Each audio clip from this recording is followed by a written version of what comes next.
Good morning, all. CamelbackTrading.org coming to you this Wednesday morning, March 6th.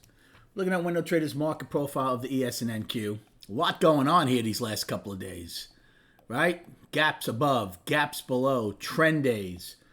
A lot happening. The bigger picture, though, bottom line is we're back in balance in NQ and ES on the weekly and daily. Now, I want to clear something up. Regular trading hours to me is 9:30 Eastern to 4 p.m. Based on those numbers, and I don't back adjust, so based on those numbers, ES took out last week's low. So they're back in balance. SPY did not. And this has happened now.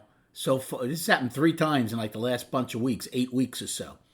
Now, again, we still have 3 days to go, so we'll see if we do go back down and SPY takes it out. But for now, SPY is still one time framing up for 9 weeks. ES is back in balance. Okay. Righty. Trading inside of yesterday's range. They did not. Oh, I take that back. They did hold trend yesterday.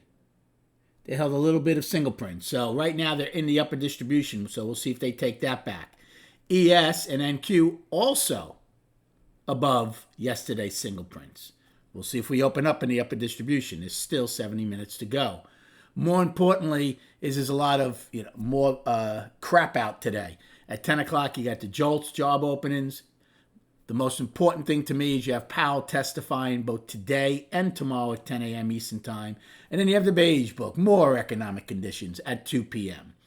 So based on the range yesterday and the gaps above and below, we should get some fairly good action today. So it'll be an interesting day. We're pushing up here. What does this really mean pre-market? Not much. To me, it just means the market got a little too short down here, and now you have some of those shorts being taken back. Okay? So the overnight right now is totally long. As far as a game plan, I mean, I would take a trade before 10 o'clock if I think it's a viable one. I mean, if we push up higher here, on the overnight prior to 9:30, it would be a good risk reward short against the overnight high, and then yesterday's high prior to the gap, right?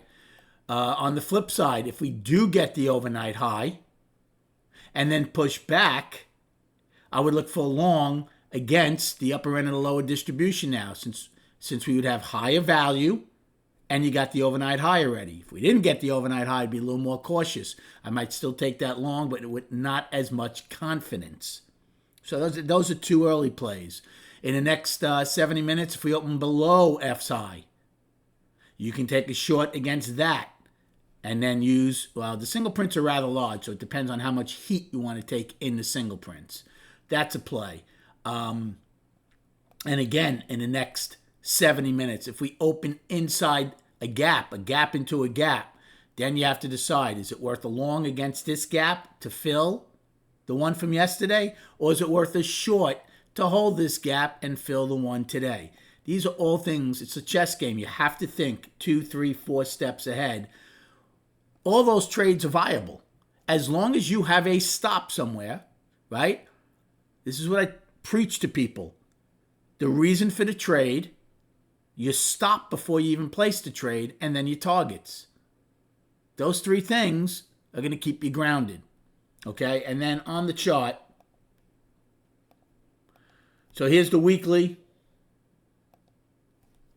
SPY did not take out last week's low, so it's 9 weeks in a row. ES right now is a 2-week balance. We don't know how big the balance is going to be because there's still 3 days to go. There's also everything on the table from an outside week down to an outside week up for the ES by Friday's close. Speaking of Friday, I will not be here. Okay, so unfortunately there will be no recap of the week or anything. But I'll be here all day today and tomorrow. And then on the daily, again, very subjective. Some people will call it a 4-day balance. Some people will encompass this whole thing. I'm going to encompass this because this is where our gap starts. So I'm using February 22nd as my balance low, and the all-time high is my balance high. So it's a range of, it's not that big. It's $11. It's an $11 balance. So we'll see if and when we come out of it, how the market reacts. Good luck trading today. Thank you so much for liking and subscribing to this channel, and we'll recap at 4 p.m.